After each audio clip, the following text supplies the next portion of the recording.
Hello, beautiful soul family, and welcome to another episode of the Podcast Prophet. Today, I want to discuss the power of faith and divine timing.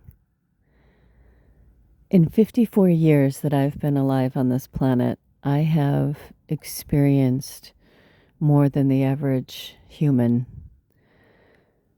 And in that time, I have changed and evolved and devolved. Is that a word?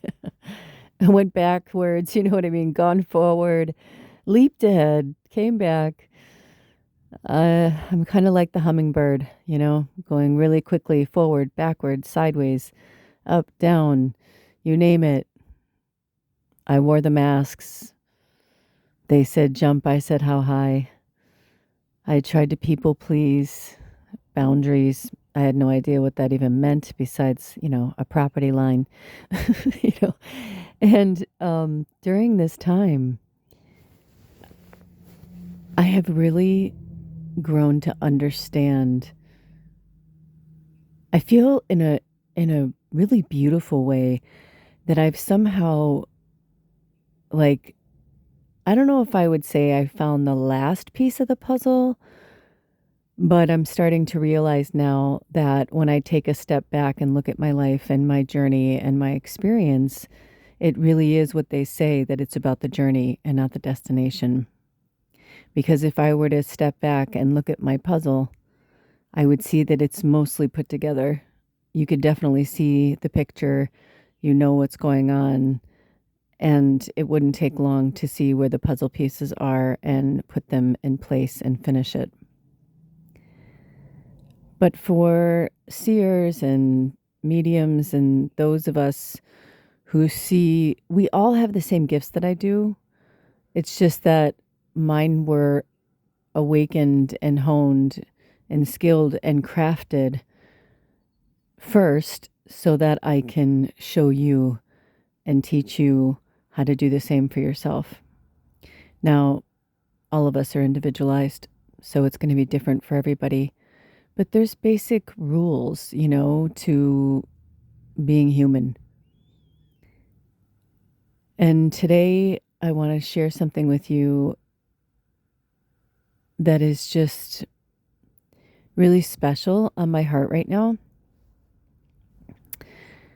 And that is, for many, many, many, many years, even though my life was not what I would consider perfect, it was still pretty blessed. And if I really wanted something, I could make it happen. That didn't mean that, things didn't backfire, because of course sometimes they did. Be careful what you wish for kind of thing. And then once you get it, you're like, oh, the grass is always greener. But what I'm understanding now is I was stuck astrologically, and stuck for a reason. I was stuck in an energy field that was almost even subhuman, or like sub 3D, I guess. Meaning, like, I went through something. I've said this a gazillion times. I do love to study and work with astrology, but I am not a master in any way, shape, or form at this point in my life. And I don't always know the right things or whatever, but I do know this,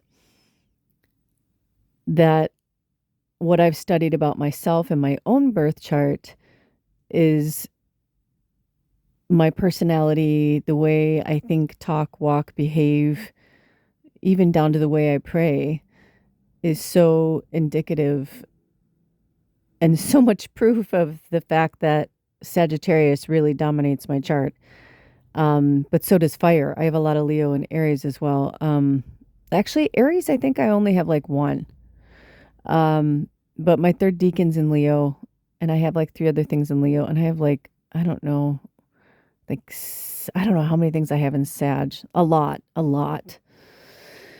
So, long story short, what I have come to understand is, even though I've been hearing certain astrology reports for the last few years, one really rocked me to my core last year when they said something about Sagittarius has really been through the ringer. I mean, I kept hearing it over and over from astrologers and readers. They were all like, wow, holy shit, like, poor Saggies, you guys have really been through it. They're like, but there's a light at the end of the tunnel. And they said towards the end of 2025, you're going to start to see, especially when the Sagittarius season comes in, you're going to start to see how your luck is going to change again. Because that's why astrologers feel bad for us, because they're like, they understand that we've been in this kind of like this holding pattern for like 15 years, which is quite extraordinary. And so I went from spending a lot of my life being able to get what I wanted and do what I wanted. Before, I just thought it was, I was just being like, I knew I was being manipulative, but I always did it with charm and grace, the Sagittarius way. So, and it was sincere, and gratitude. But I could pretty much always get what I wanted, even if it wasn't the outcome I wanted, right? Because the stars weren't aligning, or it just wasn't meant to be, or whatever, right? You meet that person and you get, love struck, and you're like, Johnny Angel, Johnny Angel. And you're just like, there's like fucking, birds and butterflies flying around their head, and you fall in love. You're like, oh, this is my person. I'm going to marry this person. And, I would get them, but it would not be what I thought it was going to be, because just because someone's good looking or sexy or whatever does not mean that you're compatible. And I learned that the hard way many times. I kissed a lot of princes and frogs, but I digress. But it had gotten so bad in the last several years of things not going my way and it going the complete opposite, to very, very deep, dark thoughts, and not wanting to participate, not wanting to be human, not wanting to be a part of anything, even, flipping off the creator, using extreme words like hate. And it just wasn't good. And some things would go my way, but it seemed like if I had to put them at like, I don't know, a percentage, I'd say that it was getting to the point that I was, maybe 30-40% of it would go my way, but the rest of it, not so much. And it would be really difficult too for my counterpart, my partner, because we've been together for almost 11 years. And, so he's been with me through this whole thing where, I'd get this really good vibe about something, and it was a good vibe, but it wasn't a good vibe for me. Or, I'd be like, oh, we should move to this place. I think this would be a really good place for us. And, so it's just been really, really interesting. Cut to after watching and listening to podcasts and episodes of, readings and spiritual guidance and astrologers, I started to get a little more brazen towards the end of last year, and just like putting like weird things out into the universe of like what I wanted, and always saying, if it's in my greatest and highest good and the greatest and highest good of all, like I'd really like to have this thing, or I'd really like to go to this place, or I'd really like to experience, this, or have this experience, whatever. And it was really bizarre because I started small, just little things, like,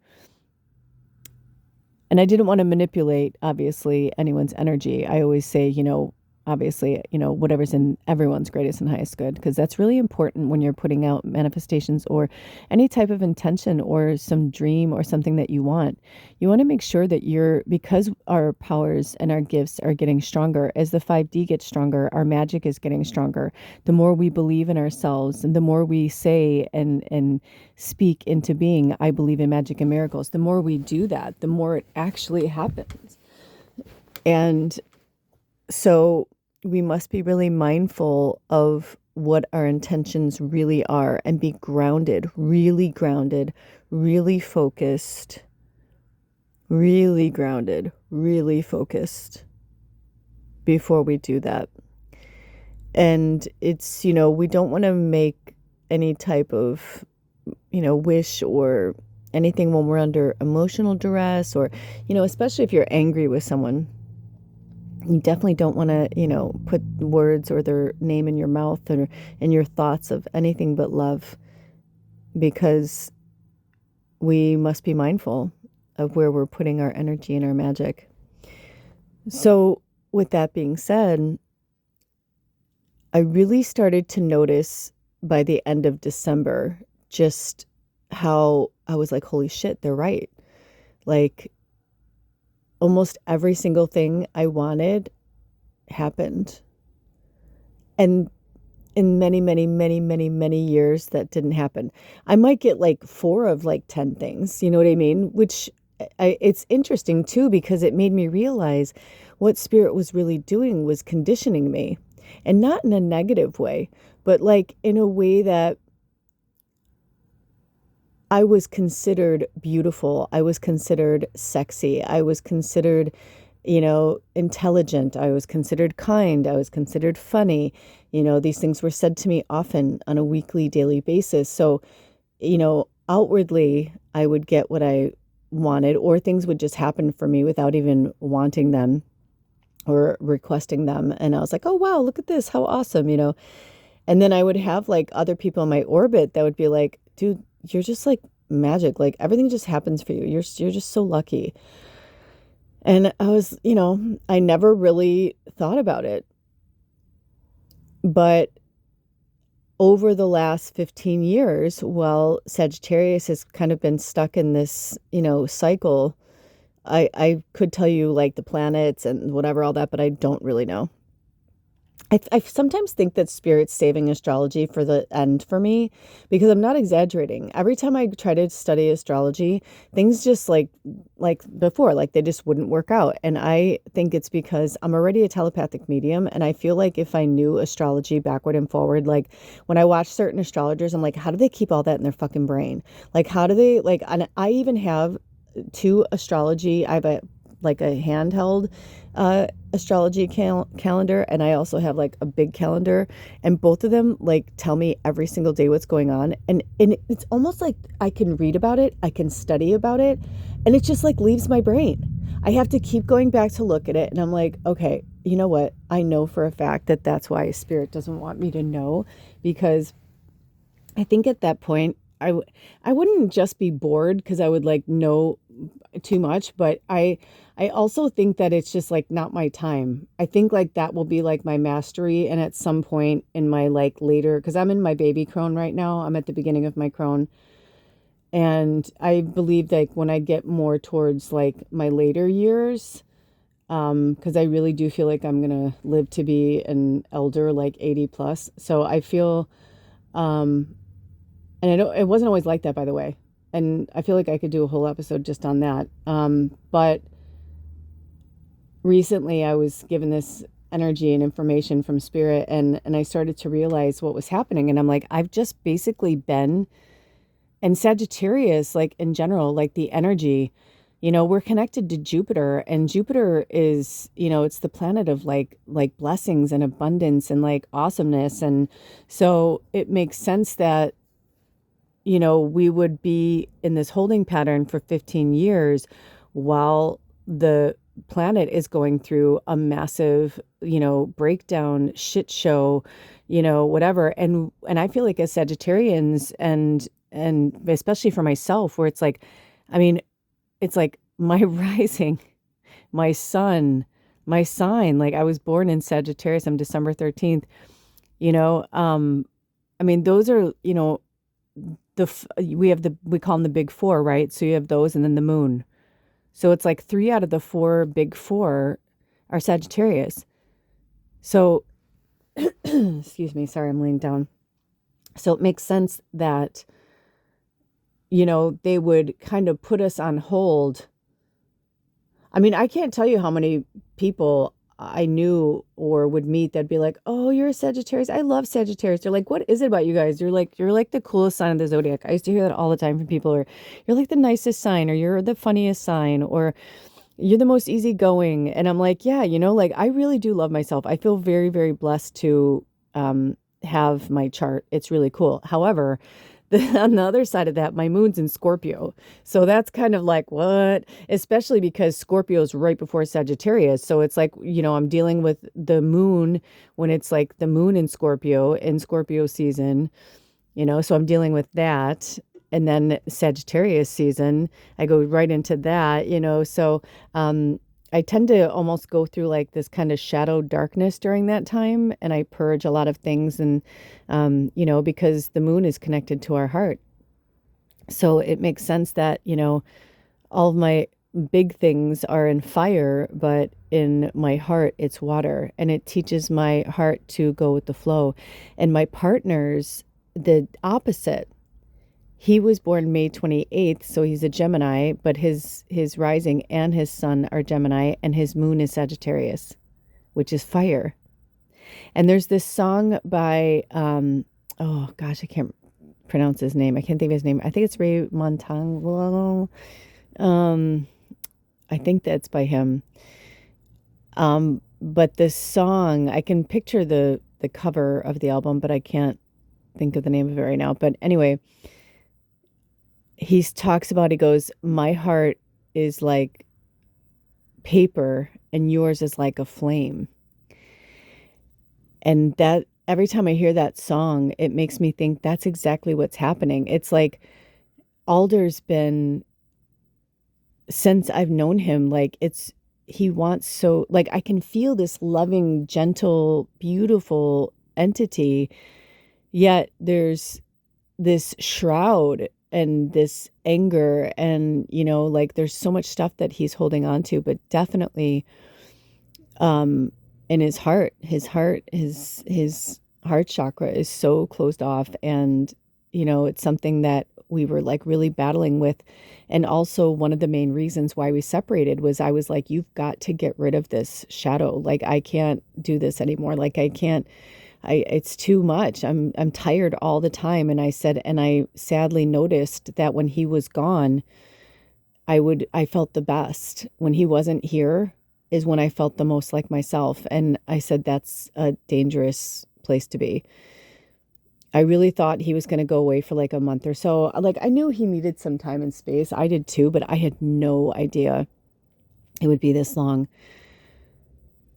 So while I've been working through all this and sifting through all this, a lot of you may know that I had quite a shocking revelation at the beginning of this new year, where for the last like several years, I've been feeling antsy, like no matter how much like we've been working on our home, and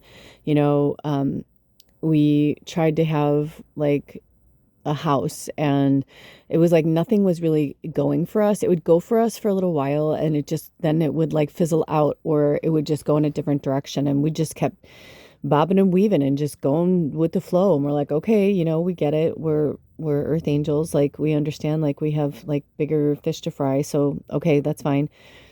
But what really blew my wig off was I started to get the vibe last year, probably around springtime. Spirit started having me look at Oregon, and I was really, I may have like brushed over it with you guys here and there, but like I was really intensely actually like looking for work trades, looking for property, just anything in Northern California and Southern Oregon. And I actually got an interview with this woman, and long story short, we went through all these different interviews. The last thing was we were going to meet in person. And so right before Alder and I were going to go down there, he wanted to come with me. He wanted to at least come down and check it out with me. That's when I kind of knew. It's like, we're kind of like Brokeback Mountain. We're like, I can't quit you.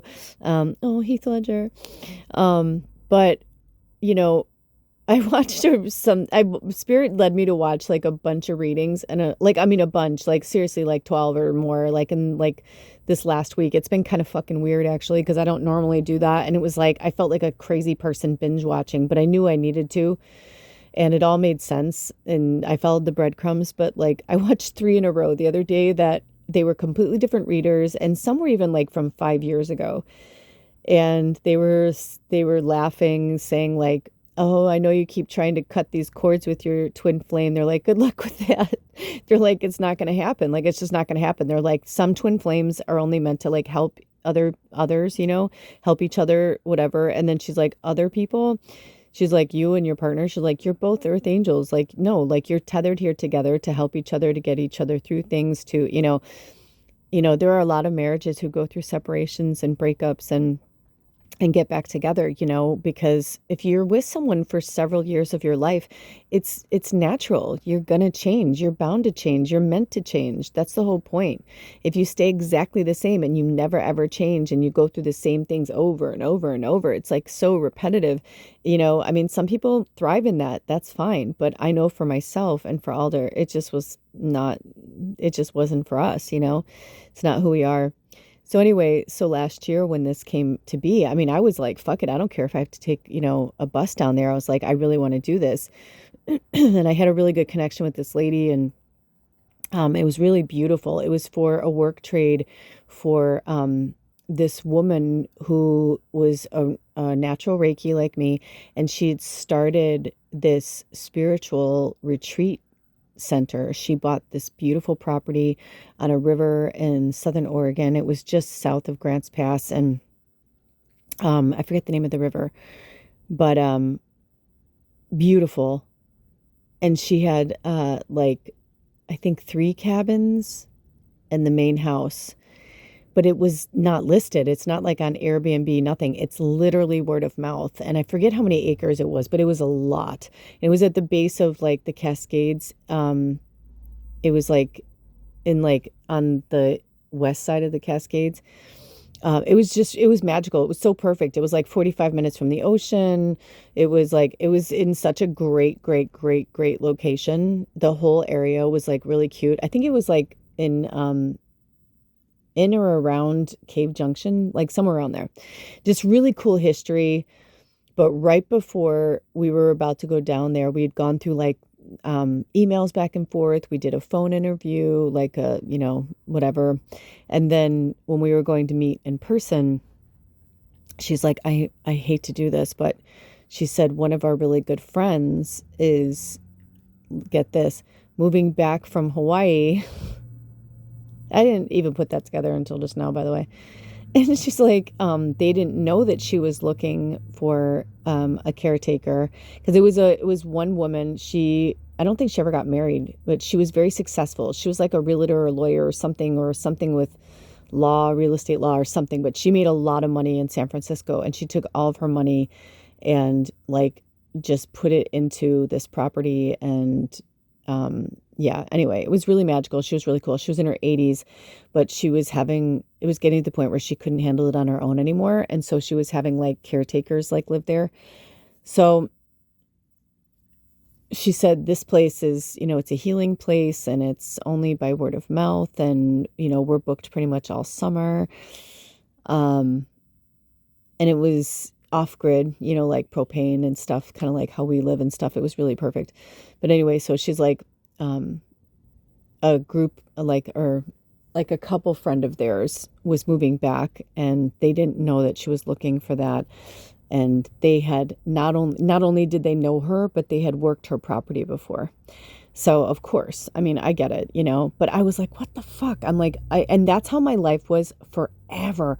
I was like, why do I keep getting close to, well, not forever, because I just told you guys I was charmed, but I'm saying like, when it came to certain things like that, it was like right when it would happen, I'd get the rug pulled out from under me. I think I might have told you guys about like when I auditioned for a national commercial like 20 plus years ago or whatever, and went through like 4 or 5 auditions and all that. And like at the very end, it was like between me and somebody else for a national commercial that would have like not only changed my life, but changed my financial, and I choked, you know what I mean? And she got it, but she was meant to get it. You know what I mean? It's like, but to me, it was just like for the longest time, I kept being like, why do so many things go my way, but then certain things don't go my way? And then when they wouldn't go my way, of course, I'd have my mom or my friends would be like, dude, you can't have everything go your way. Like, that's just not the way it goes, So anyway,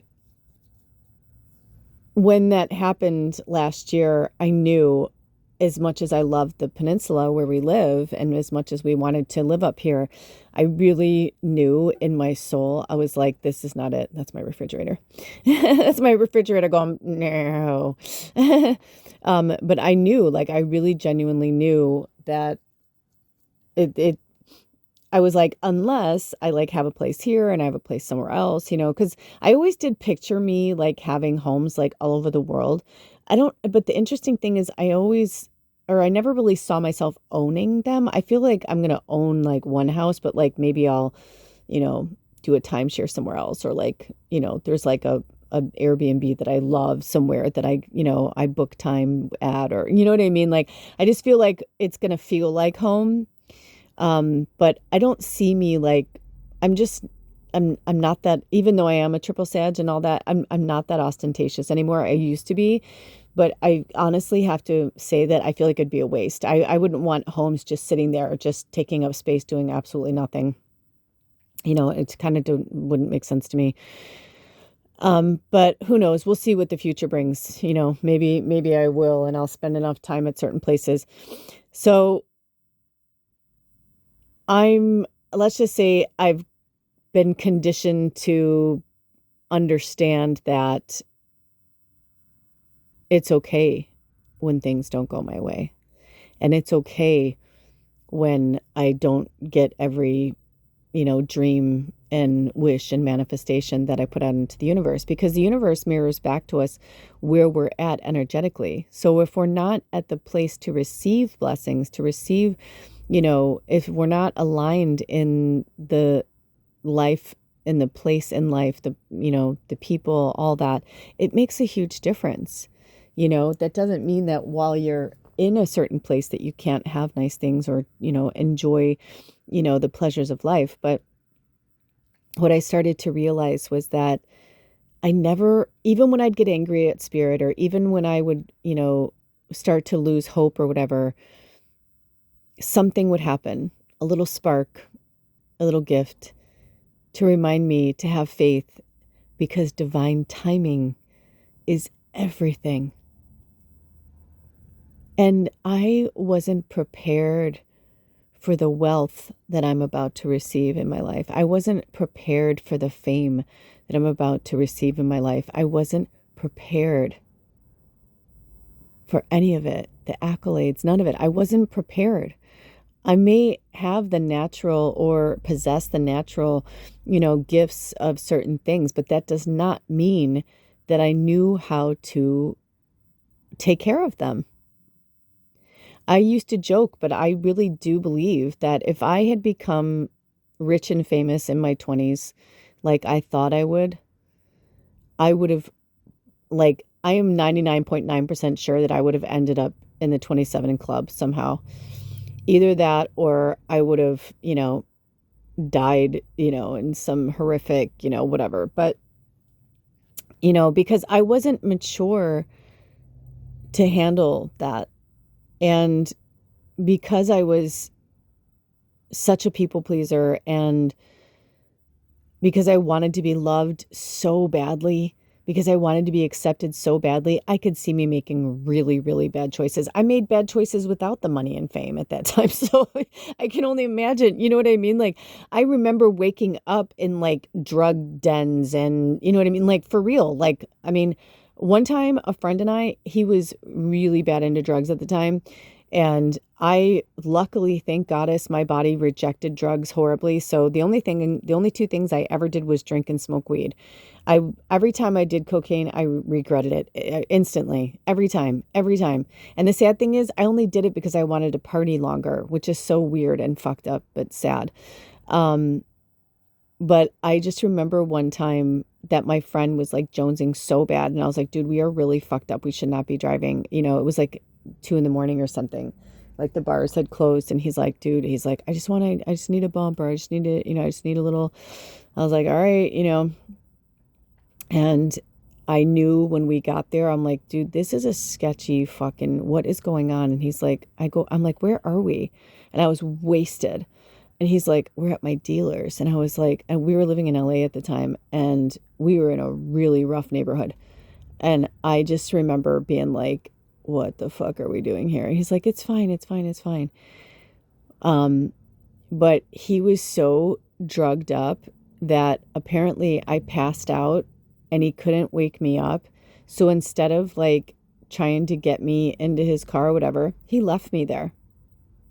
I literally woke up in a place that I didn't know where I was, and there were people doing drugs all around me. It was one of the scariest fucking things ever.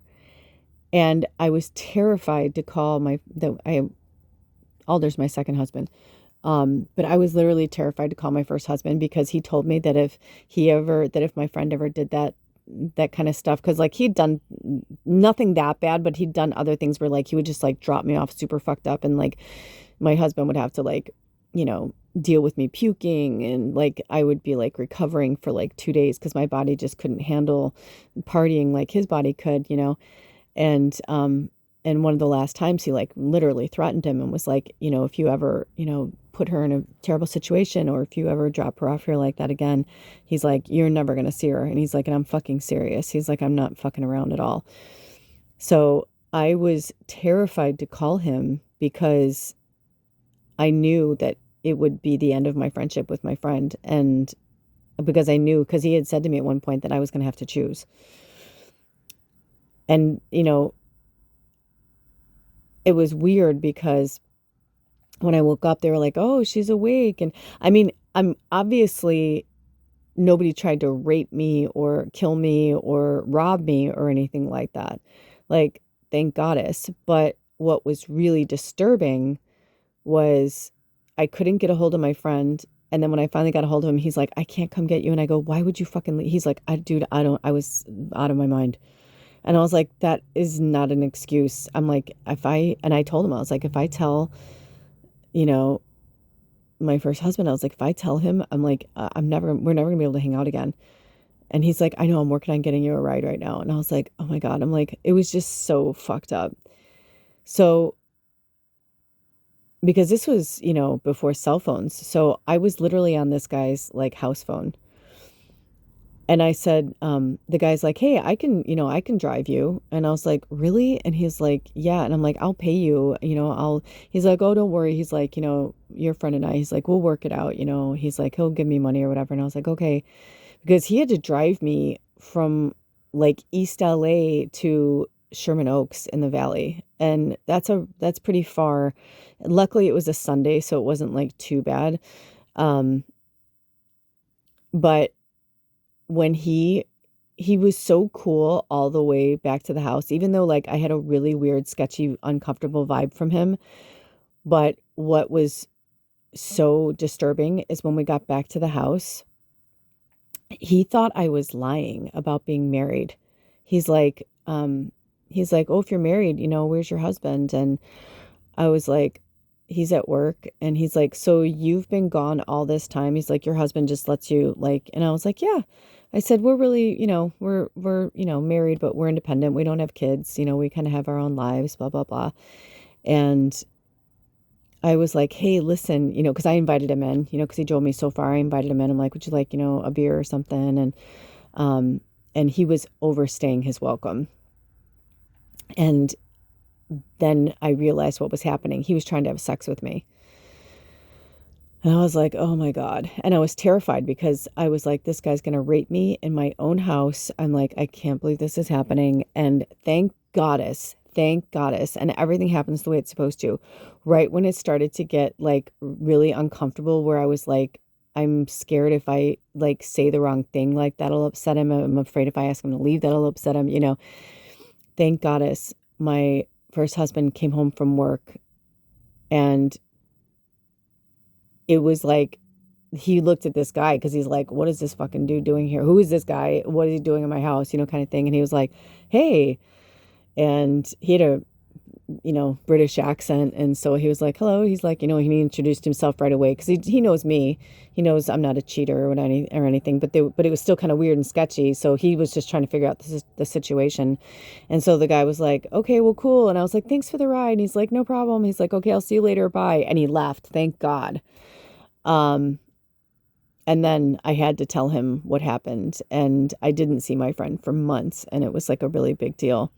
But, those were the kind of situations that any other person would have probably been raped or killed.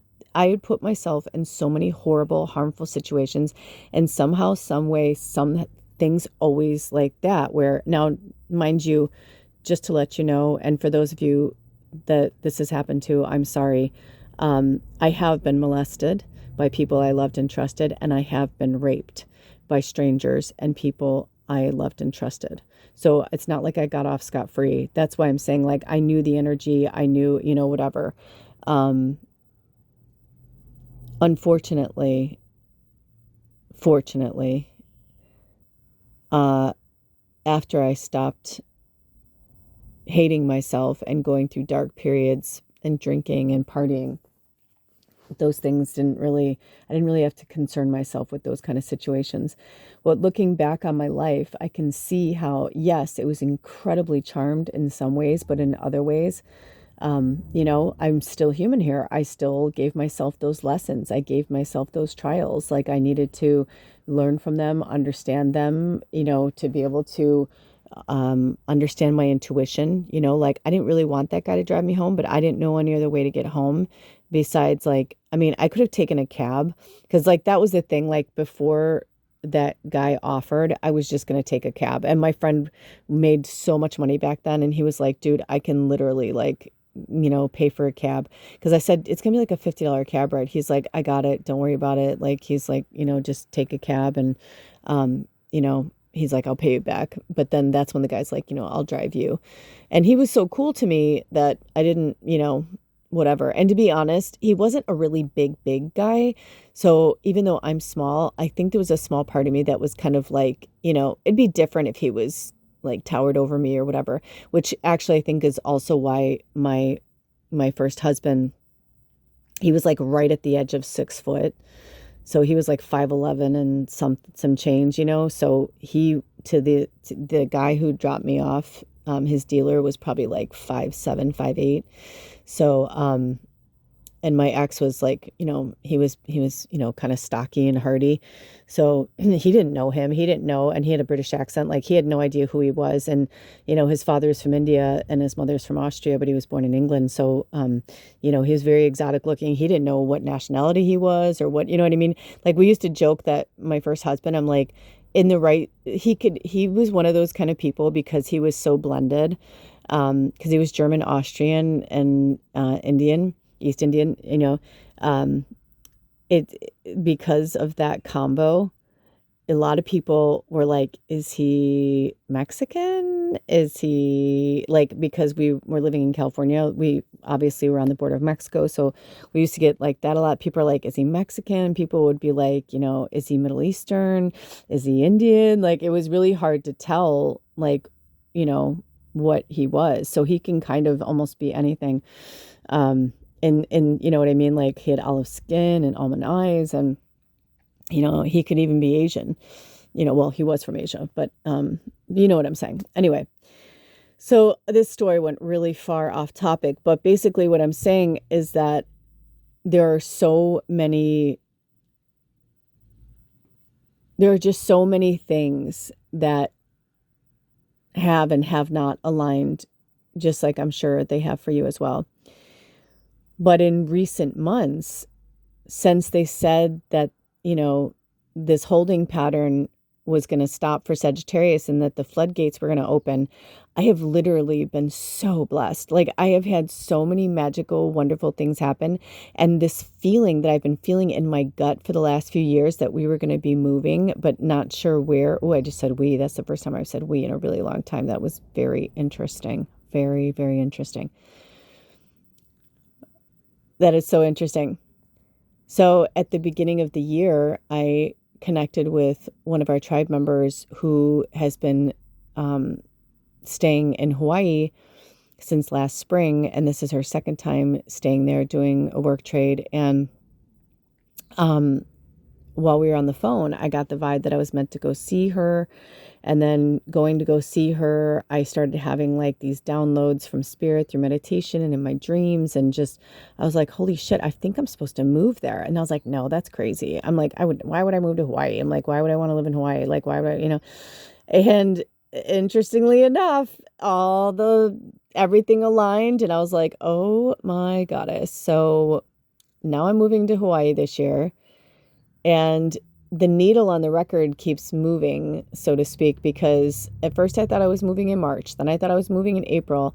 Now I'm not sure if it's going to be at the end of April or in May, because I landed a pet sitting gig locally. The way it came to me is so insane that I know that it's meant to be.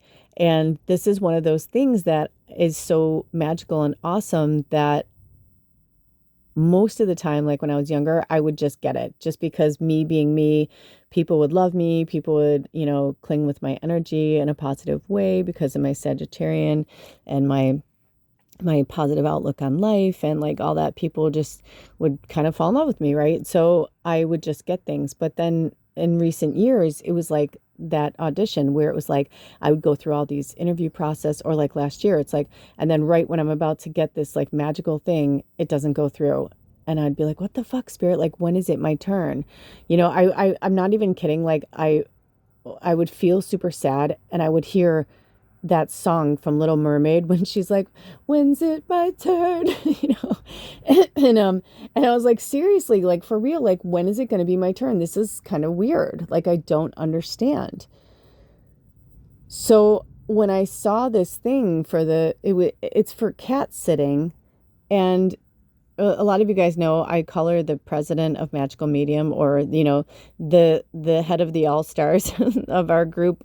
And those are just people who've been with me, and when you guys have been with me either through Facebook, Instagram, or both. And then when I moved over to YouTube, and now I've been on YouTube, I think it's 8 years this year, which is crazy. And you guys have like stuck by me and been with me. You're just been like the most loyal, beautiful friends any gal could ask for. But sisters and brothers and just supporters, and just, I just love you guys. Thank you so much for everything. But you guys know I talk about Anna a lot. So I had to laugh when I spoke with the woman on the phone, or through email, and she told me her cat's name was Anna. I'm like, are you fucking kidding me? Then I go and we do all that, and then I go and meet her. I met her last week, and her cat looks like Bubba, except for she's all black. I'm like, oh my gosh, she's super cute, and she's got gold eyes. I'm like, oh my gosh, she's a cute little witchy kitty. And I love the lady. Like, the lady is 86 and she's a spitfire. I mean, Alder even said, he goes, did you feel like you were looking in a mirror? And I go, yes. It was freaky. It was so freaky. Like I felt like and it was interesting because once we like decided that it was, by the end of the interview, Alder came with me too. She just like, we just all loved each other. It was just such a great, she's just a really magical lady. But once we decided like I was going to watch her home and watch her cat and like do all that, it was like, we were, walking around the house and she was showing me things, and it was really, really bizarre, you guys. It really was kind of like looking at myself in the future. She was really tiny like me, and light hair and light eyes. I mean, she's definitely angelic. But the most beautiful part of this story is not just that we got along and all that, and everything was great, which Anna wouldn't meet me, but she was outside. But I get it, because when she came in to meet me, this happens a lot with animals and humans. They get overwhelmed, especially animals, because they can sense and see like my light and my aura. And it's so magical, and it's so like, they're not used to seeing like earth angels like that, even though like her mom is very angelic. It's like, it's just people, they're just not used to it. It's like, because she walked in, and it's like, I think Alder and me both there. She just like kind of looked at us and like ran back outside. And I was like, that's so funny. But then at one point I caught her like looking at us from outside. And I was like, oh my God, she's just like Baba. Like, it was so awesome. It was so awesome. It was just a really great, it was a great moment. And I was like, oh, we're going to be good friends. I can tell. So the interesting thing is she's looking for someone to watch her house over spring break, which, if you guys know, Easter is the first weekend in April. So it's the end of March, beginning of April. She's looking for somebody for 2 weeks so that she can go visit, some friends in Florida. And I was like, oh my gosh, I'm like, absolutely. I'm like, it just felt so right. And when I found out where it was, I was like, that's crazy. So of all the places that Alder and I have wanted to live, there is this one little town on the Olympic Peninsula that's on the Hood Canal, and it's like right at the bottom of the mountain. And we wanted to live there so bad. We tried to live there. We got married there. We laid Bubba to rest there. Like, that whole area is just like our favorite place on the peninsula. So talk about a gift from spirit, that I found out I'm moving to Hawaii, which I'm excited about, but also I love the Pacific Northwest. I mean, I love it. Like, I've been here for 15 years. And can you believe that? We've been on this 15-year drought, Sagittarians, and the whole time I've been in this place. And so I was on the phone with one of our other healer sisters, and she had mentioned, she was just like pointing out all the magic of the way things are aligning. I'm like, I know, dude, like, that's what I'm saying. I'm like, that's what I mean. I go, everything is so magical. I'm like, and now I get to, right before I leave my most beloved Pacific Northwest, my beloved Olympic Peninsula, before I leave, I get to stay not only in my dream town that I wanted to live in, but it's on the water. It's on the water. And it's not on a lake, and it's not on a river. It's on the Sound. So it's very exciting. And when we were like, matching everything up, and because obviously she hasn't booked her ticket yet, she didn't want to book her flight until she knew for sure she can go.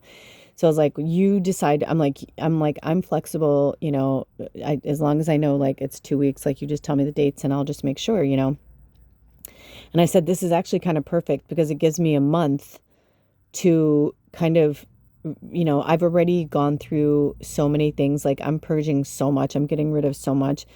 So I've already done a lot of that, but now it's like, it'll really like put a fire under my ass over the next month to just really stay to task, to get this stuff done. Because while I'm gone, Alder's going to stay here. And it's perfect because he's been wanting to renovate his Eurovan for years. He's been working on it slowly for like 2 years, or maybe it's been 3 years now. But he hasn't done much since last summer. But now he's at the point where he just has to do a few more tweaks here and there. And then he's going to turn it into like a little tiny home for himself so he can live in it. And we'd always talked about like having that as like our little house on wheels that we can take to, go camping and, that kind of stuff. So it's actually really perfect the way this is working. And then when we were like kind of wrapping things up, she's like, I know this is a lot and you can say no. She's like, obviously you can say no. She's like, but I do have a possible trip that I could take before then, but it's next week. And I was like, oh, I'm like, no, because you guys know in real time today is Sunday the 15th. So we're like, less than 48 hours away from the fire horse coming in and the solar eclipse and like all these things. And I was just like, oh no. I was like, I don't think so. And she's like, I said, well, it depends. I go, what days do you want to go? And of course, she wants to leave on the new moon. She's like, I want to leave on the, 17th and go for 3 nights. She's like, I'll be back on Thursday. And I was like, well, no, if you go on Tuesday, you wouldn't be back until Friday. And she's like, oh, yeah.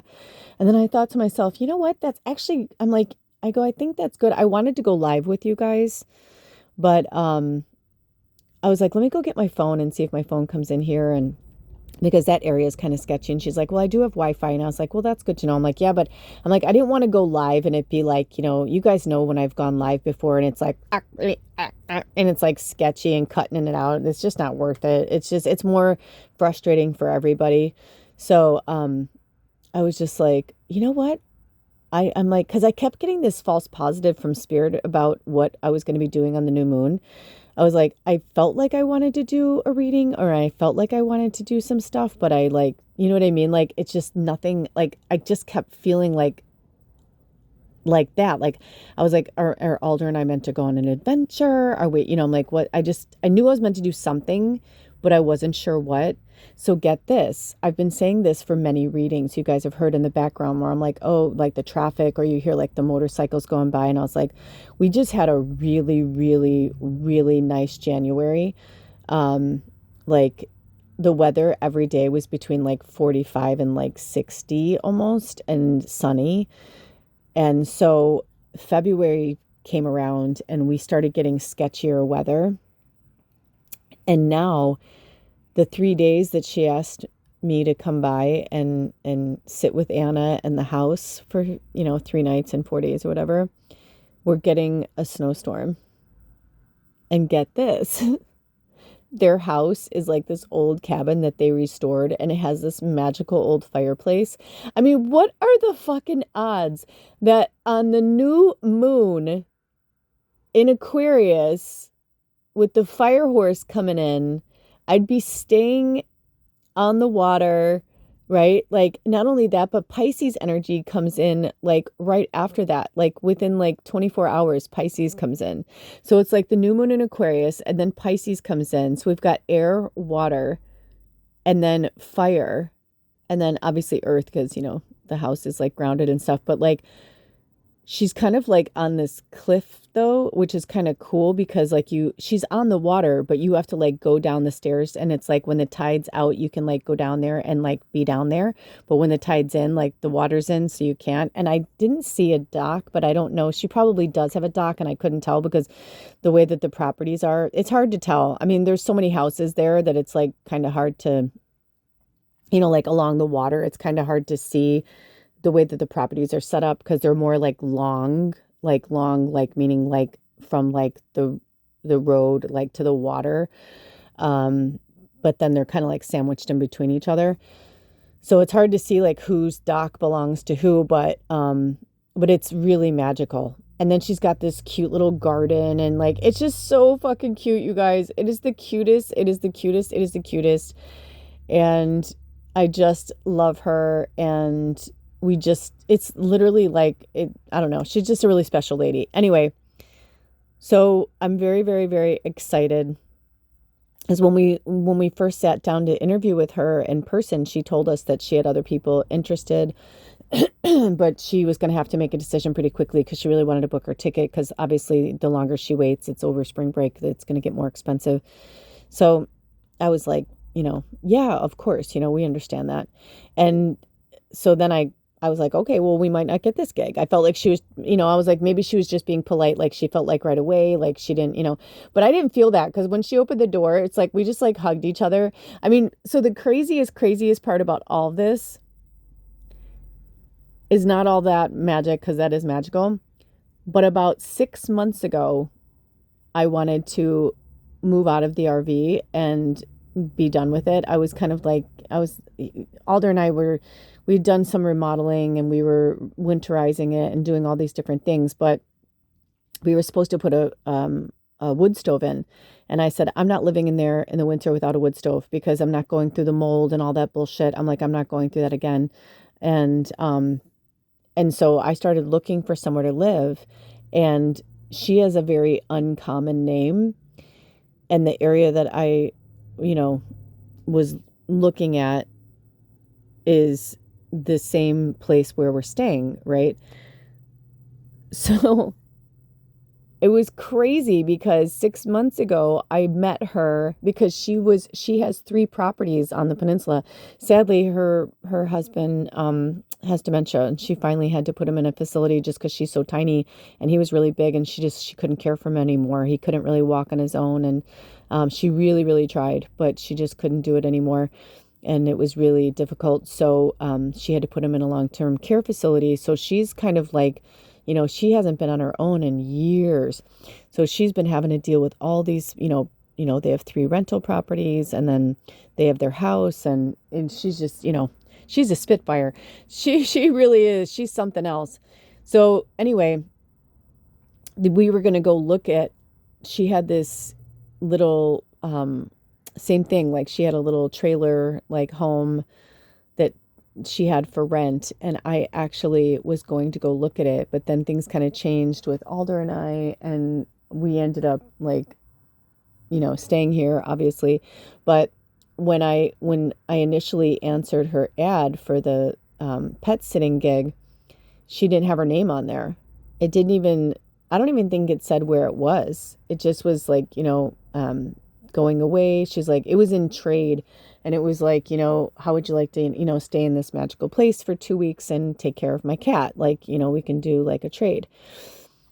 And so when she emailed me back, I emailed her and said, hey, I'm interested in your gig or whatever. And I wasn't even looking for anything like that. It wasn't even anywhere on my radar. You guys, I literally was looking at something else completely different. And it was so crazy how I found it. I mean, talk about following the breadcrumbs. And then when I saw where it was listed, I was like, I would have never looked under there. Like I wouldn't have even known. So that's how I know it was meant to be. And when I saw her email and saw her name and saw like where it was located, I'm like, there's no fucking way that that's not her. So I emailed her back and I was like, hey, I'm like, do you remember me? We had a really good conversation on the phone. And I said I was coming to look at your one property. I'm like, but things ended up, we ended up not going to look at it. And she's like, she emailed me back in capital letters with like 3 exclamation points. Wow. She's like, that's crazy. She's like, that's so crazy. I was like, yeah. I'm like, the craziest part is I'm moving to Hawaii. And I'm like, I don't even know, like, I was like, this was meant to be. So, so when we decided that I was definitely going to take the gig, I said, this is literally like the most perfect, most precious way I could leave the Pacific Northwest, is to help this really rad angelic being and her beautiful cat, and and obviously her husband. He doesn't live there anymore, but bless him. I mean, I think another reason why we got it too is that Aldo was part of the care package. Even though he's not going to stay with me, he's actually going to stay here while I'm staying there. It was nice for her to know, like, if something happened or whatever. I was like, well, Alder's like really handy, and all is well. And then she was also looking for somebody to do some work on her vehicle, on one of her vehicles. So like it all, like, literally, like, it was just so meant to be and so perfect. And I'm so excited, and I'm so excited to show it to you guys. I'm so excited to share it with you, especially because I feel like I get like a prequel.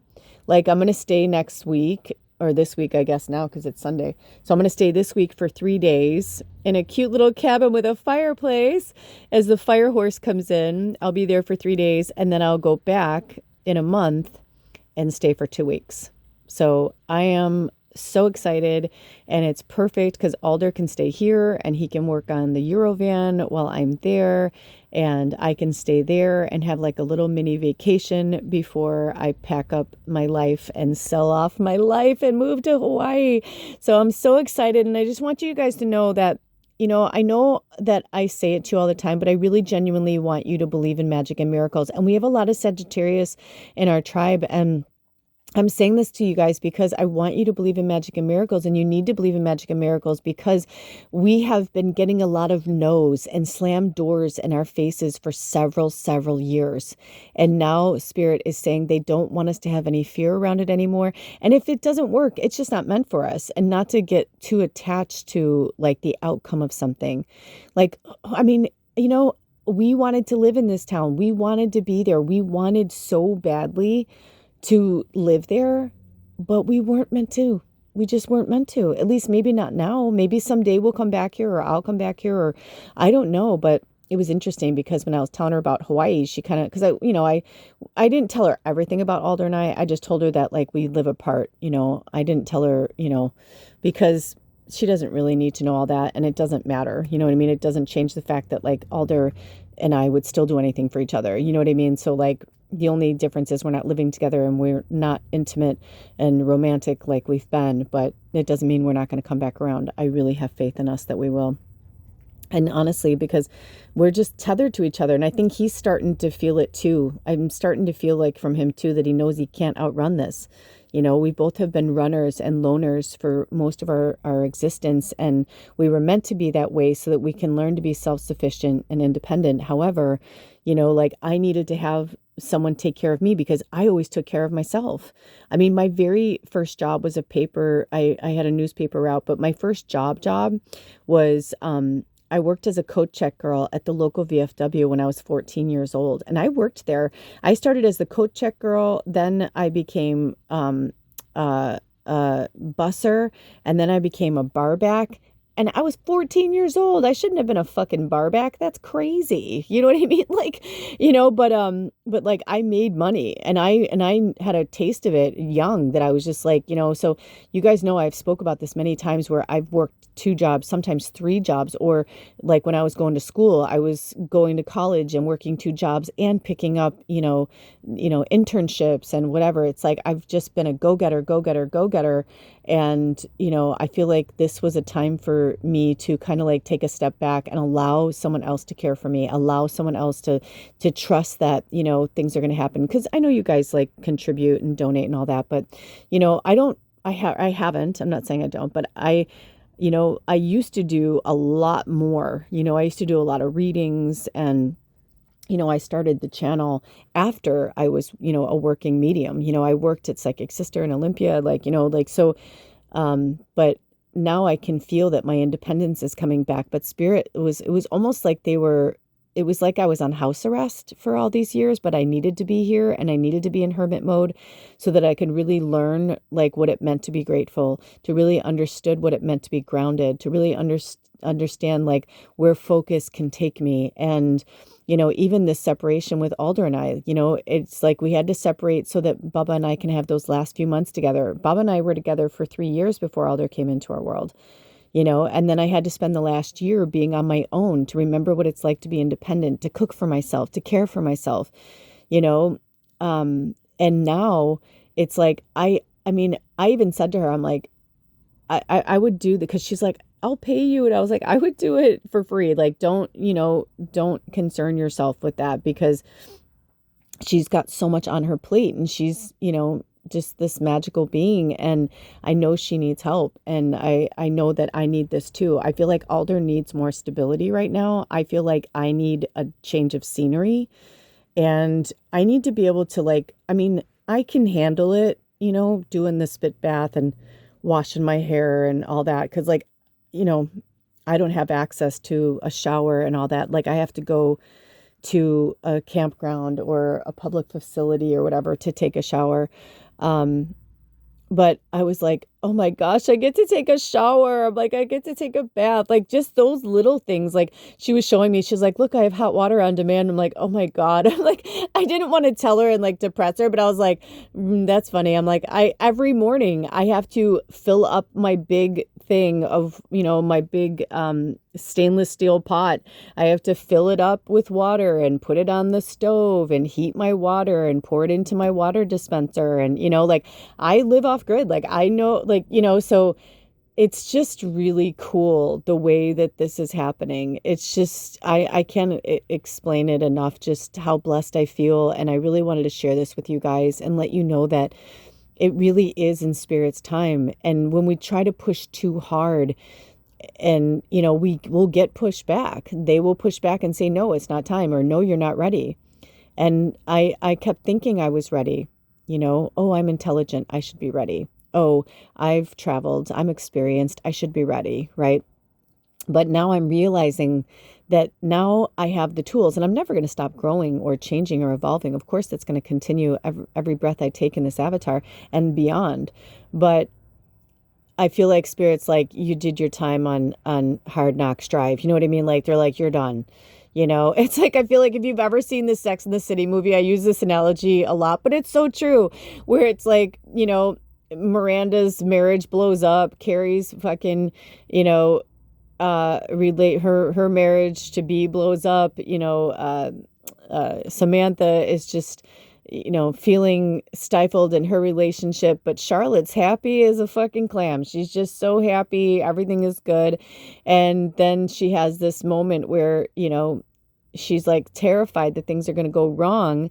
And earlier in the year, she had had a horrible experience where she, ate the wrong thing and she had explosive diarrhea and she couldn't make it to the bathroom and and so but it was when they were on vacation together in Mexico and she like drank the water and all that. Anyway, but if you know, you know, if you don't, I won't get into the details because it's pretty funny and graphic. But there's this scene where she is crying and Carrie says to her, everything's going to be okay. You're not going to lose this baby. You're not, because she had lost babies before and all this, and she was pregnant and she's like, she was scared to do all these different things. And she's like, you can't live your life in fear.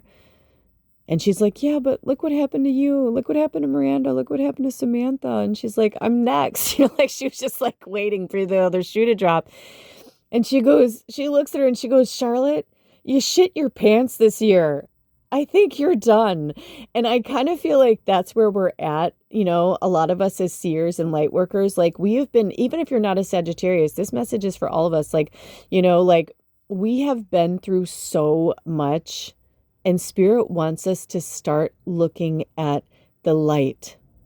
That's why they keep singing that song to us, when the lion, the Tin Man, the Scarecrow, and Dorothy and Toto are coming out of that dark, creepy woods and they finally make it to, the yellow brick road again to Emerald City. And and that song, I should learn it because I'm singing it all the time, but they're like, you're out of the woods, you're out of the bump, you're come walk into the light. It's something like that. And they're like, open, like we're here, like it's open, it's ready for you. And I feel like that's what Spirit's trying to say to all of us is like, everything is ready for us. It's open. We just have to walk through the door. We just have to say goodbye to the people, places, and things and situations and jobs and all that don't align with who we are anymore. We know that we're magic. We know that Earth is magic. We know that there's something beyond this. They can't hide from us anymore that there's outer, life and you know what I'm saying? Like they can't do it anymore because it was here for thousands of years, this patriarchal control system of the shadow. We were in the third dimensional energy for us to grow and evolve as a learning planet. That's what Earth is. What I can understand from Spirit and what they show me is that there are so many worlds out there. It's unbelievable. Like our human mind can't really conceptualize like what is really going on beyond what's happening to us here. But because we were programmed to believe that this is it and there's nothing beyond this and that, whatever, it's like another great line from a movie from Contact where, Jodie Foster says, to the being that she meets that's in the the presence of her father and or in the energy and essence and looks of her father, they're like, we don't know either. Like none of us really know like what's out here. We don't know. We don't know. He's like, but at the beginning of the movie, her father's really into astrology, gets her into space, or excuse me, astronomy. And she's like, do you think there's life out there, Dad? And he says something to the effect of, well, if there isn't, that's an awful waste of space. Right? So remember that there's so much beyond this. And we are really in like the Horton Hears a Who. And if you don't know what that is, research it. Where there's like in every little world, there's a world beyond a world. And you can see that just by if you go outside right now, if you're not like, covered in snow.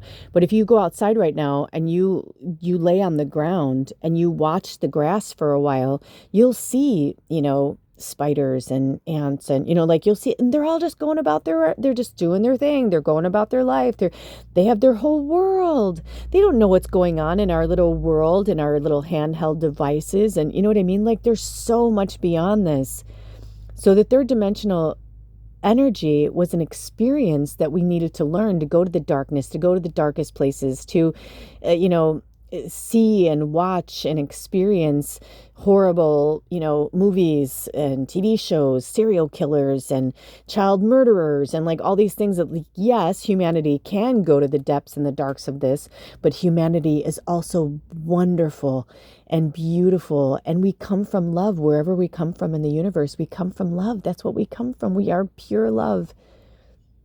And now we are pure imagination. And now we are unstoppable, because if you found yourself here to this podcast, you are a light worker. And so you understand that we can choose to live in the shadow, or we can choose to live in the light. And people who are stuck in that energy, or stuck in the addiction, or stuck in the sadness of a loved one passing on, or you know what I mean, whatever they're stuck in, it's their own world, it's their own imagination, and you are allowed to have your own world and your imagination. So why, if you are going to put all that power into negative thinking, put all that power into positive thinking instead, and I guarantee you the universe will respond. Now we have come to the other side of it, and we are in the fifth dimensional energy, and it's going to take a minute to squeeze out the end of the toothpaste until we get all of that out, all of the gunk, all of that. It's never going to go away. It's always going to exist. It exists. So it's always going to be there, but that doesn't mean that we have to pay attention to it. This has been going around, and it's true, you guys. The algorithms are changing. The algorithms are changing, meaning like they're changing for positive. They're bringing all the good energy, because people really, at the core of their essence and their heart, the algorithm will pick up what people want. So even if someone is in shadow or in depression or sadness, they're still going to, if they are, maybe on the surface, your neighbor looks like, a hoarder, and they seem really depressed and sad, but you don't know what they're watching. Maybe they're binge watching fantastical, magical movies. Maybe they're binge watching, cute kittens and whatever. That stuff falls into the algorithm. So the algorithm understands light and shadow. So don't give up on humanity just yet. Keep putting the light into the world, because I promise you, when you put it out into the world, when your time has come, when it is ready, when everything aligns, it will work out for you. But you have to help the universe by showing them who you are, who you want to be, and putting your love out into the universe. And when negative thoughts come, replace them with a positive one, and keep doing it until that becomes normal for you. Instead of waking up with dread, you wake up with, oh, yay, another day. How blessed I am to have another day. I've been on both sides of the fence. I've woken up crying, that because I would will myself to die in my sleep. I would say, please, please, please, just let me go. Let me die in my sleep. I started researching all I'm not kidding you. And when I'd wake up, I'd cry, and I'd be like, why? I don't want to be here. I've been there. But now I'm on the other side of it. And I can tell you with all certainty that it will get better, that it does get better. But you must believe in magic and miracles. You must believe that when it is ready for you, you will be ready. But listen, you have to put yourself in the energy field for your manifestations to align with you. It's kind of like this. You've been fantasizing about going to an amusement park. You wanted to go there forever. You love rides. You love the joy, the laughter. You love the lights, the candy, cotton candy, whatever it is. Maybe it's a childhood thing that you loved so much. And even as an adult, you love it. You love it. However, you have to get into your vehicle. You have to get up, you have to get ready, you have to get into your vehicle, and you have to drive there, and you have to go there. You can fantasize about it all day long, but until you actually go there, how can you experience it? Even if you've been there before and you know what it feels like, if you want to feel it again, you have to go there. You have to be there. You have to buy the ticket and get inside of the park to be a part of it. Do you understand what I'm saying? I don't know if that analogy helps, but I think you know what I'm saying. So it's the same thing. You want a beautiful house, you want a nice car. There's nothing wrong with wanting those things. That doesn't make you greedy or selfish. But it's also like, but why do you want those things? Is it because you're trying to keep up with the Joneses? That's not going to align with your energy. Is it because you know what I'm saying? Like, I can go on and on and on. It'd be different for everybody. But there really is something to aligning with the frequency that you want to live in. When I was in high school, I started acting and singing and all that. And I was like, someday I'm going to be a star. When I graduated high school, so many people wrote in my yearbook, like, oh, you're going to be on the big screen. I mean, even my teachers, And I remember that I ended up working downtown right out of high school in Chicago, where I grew up. And I was so miserable. I loved it at first. The first 3 years were awesome. But then by the time I hit like 22, I was looking around and I was like, nothing's really going to change in my life unless I change it. And we had this horrible winter, and I was living in a condo, and I didn't have a garage. And I loved my condo. I was in a rent to buy condo, and I loved it so much. It was like the cutest. It was like a 2-bedroom, 2-bath, sunken living room. It was adorable. But I didn't have a garage. And I was like, why am I buying this? Like, why am I doing this? I don't know. Maybe I should see if I can get a local garage somewhere. And then I was just like, all these things, because this winter that I was living there, I had to get an extension cord out with a blow dryer to unfreeze my locks. If you know, you know. If you don't, when you live in really cold climates, your locks freeze, where you can't even get your key in your lock to get into your car. Now they have fobs and all that, but like back then, like, if people had fobs, like I didn't have one. I had a nice car, but like I didn't have one of those. This was like 1993 or 1990. It was 1994 because I moved there in 95 into LA. So anyway, I just remember that I was like, this is bullshit. And I fucking missed my train. I had to drive to my train to get to downtown because I was buying this condo in like the town I grew up in, and I wanted to be close to my family. And I was engaged to this guy. We were going to get married and start a family. And long story short, I just remember being like, I don't want this. This isn't me. I need to move to a warmer climate, or I need to move somewhere else, or I just got to do something. So I ended up moving to LA, and I knew that if I wanted to have a different life, I was going to have to change it. And I'd never even been there on vacation. I knew one person, and I didn't even know them. They were like my best friend's brother, who I'd never even met before. But I just knew that I needed to take a leap. I knew I needed to change my life. And I moved there on June 10th in 1995.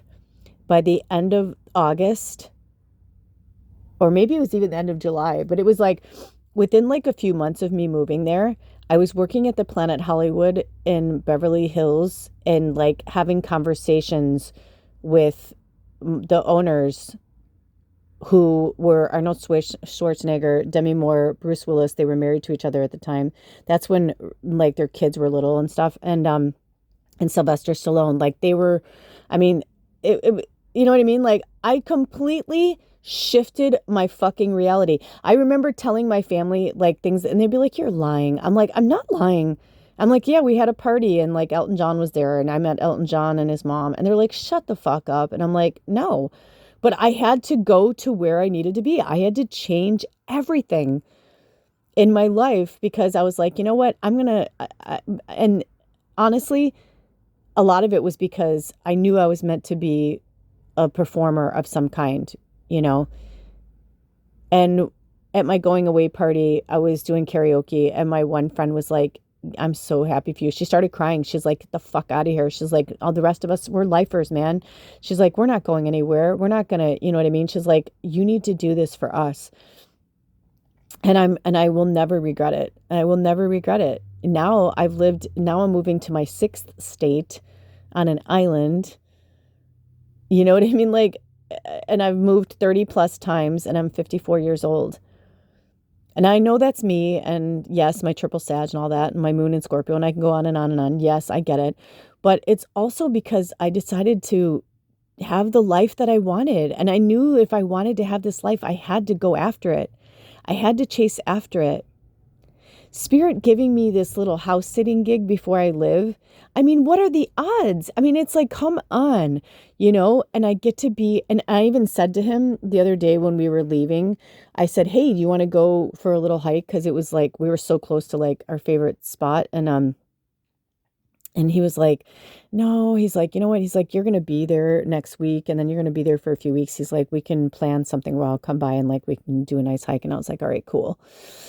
And the funny thing is when we were on our way there to go look at the house, or well, obviously to meet her and the cat, but like to go there and see it and everything. I said, man, I really hope they have a fireplace and I hope we can use it. Cause I've done a lot of house sitting gigs before, but sometimes they'll be like, some people were like paranoid and they're like, I would rather you not use the fireplace. And I'm like, really? I'm like, okay.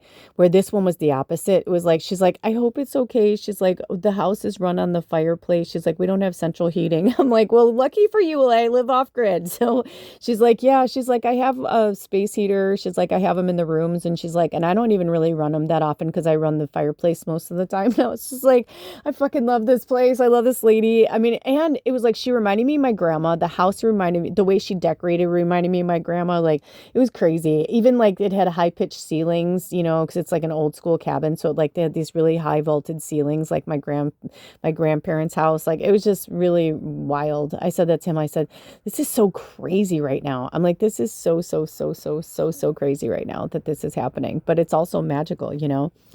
So, I just want you to believe in magic and miracles because they're real. And I understand, especially to my Sagittarian family, like I understand why you've lost faith. I understand why you've lost hope and lost your chutzpah, right? Like you're just like, lost your spark. Like I get it.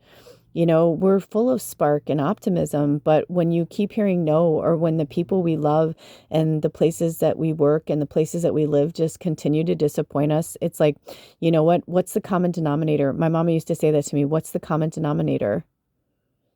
Recently I had a thought about an old friend of mine and just like and I missed them. And I was thinking about like why we had to stop our friendship. And, because I started to realize like patterns in our friendship and just how I was like, you know what?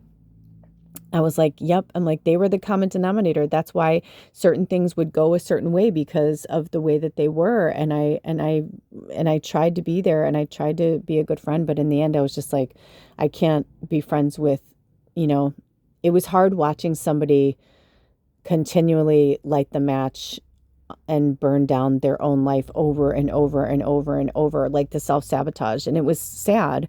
But, if somebody's not going to get help or they're not going to change, there's nothing you can do.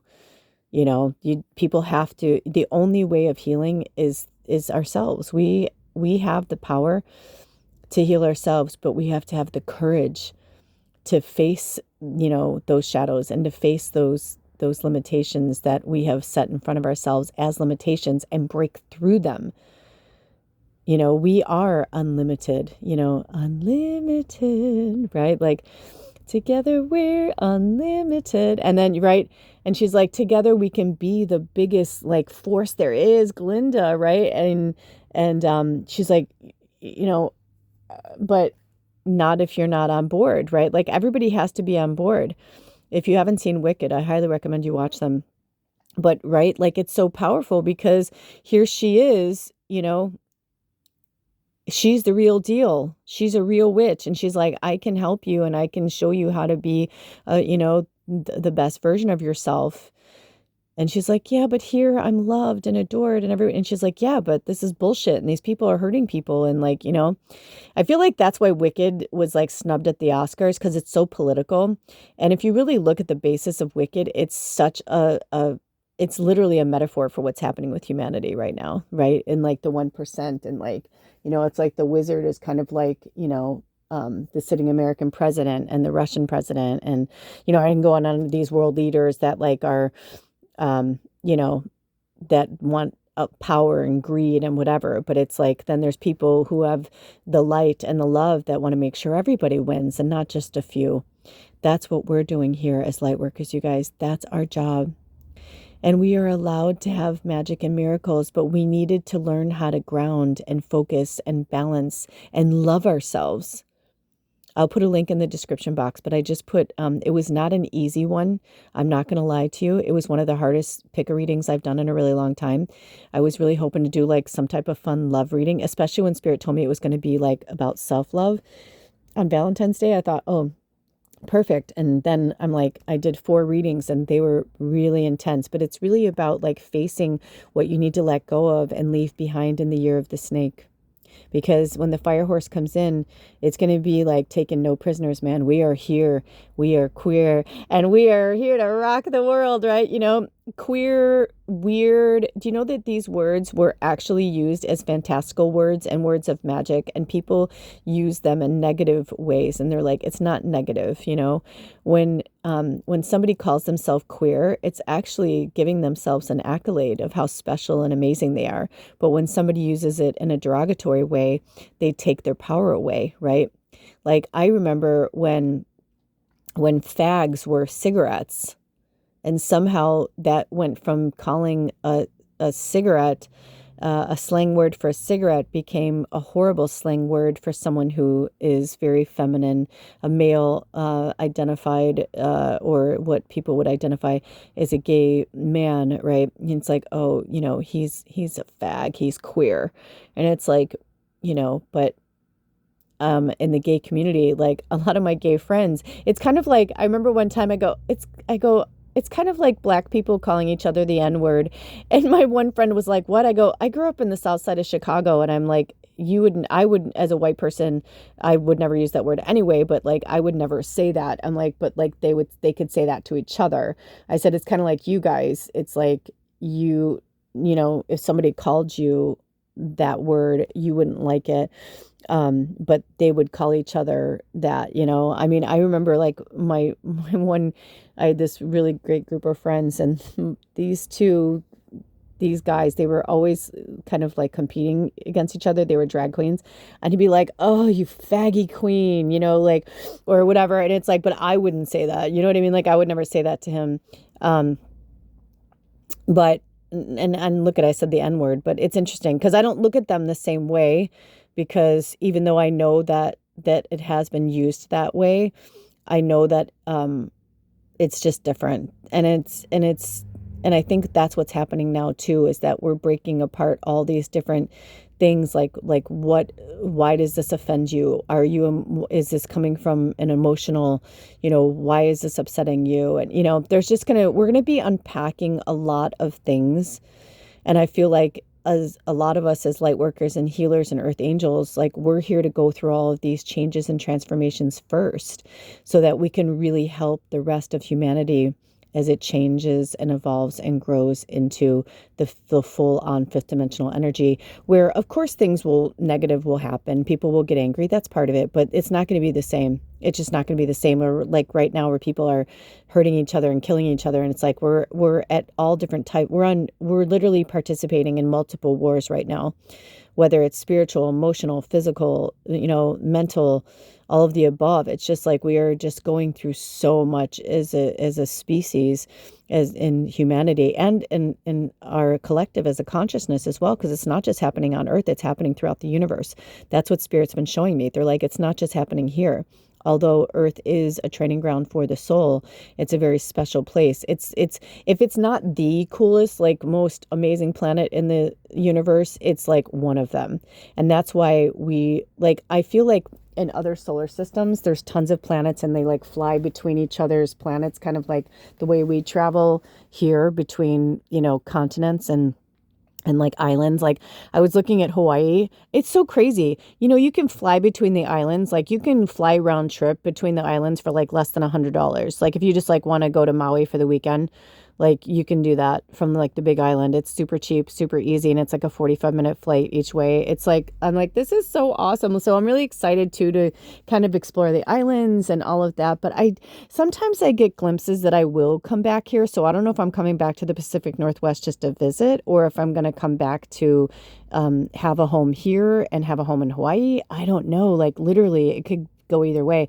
But when the lady that we're house sitting for, when she said, "Are you going to Hawaii?" Alder didn't even skip a beat. He goes, "No." But he said it in like a no.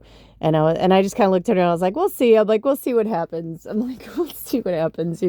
That's how he feels right now. I'm like, "But we'll see like when it actually, like when I'm actually there." And like, because I do have a feeling I'm going there before him. So it's kind of interesting how it's all going down. But it's just really magical, and I'm leaning into the magic myself, and I'm just urging you to lean into the magic as well, because there's just something so, hold on, sorry, you guys, I moved my phone. I wanted to see how long I've been doing this. Oh my gosh, an hour and a half. Holy crap. I felt like it's about to, like, I want to wrap it up. But I just wanted to fill you in on what's going on. But then also, like, I want you to pursue your dreams too. I want you to go after your dreams too. Like you're allowed to have the magical life that you want, but you have to step out of your comfort zone. And that is going to be the hardest thing.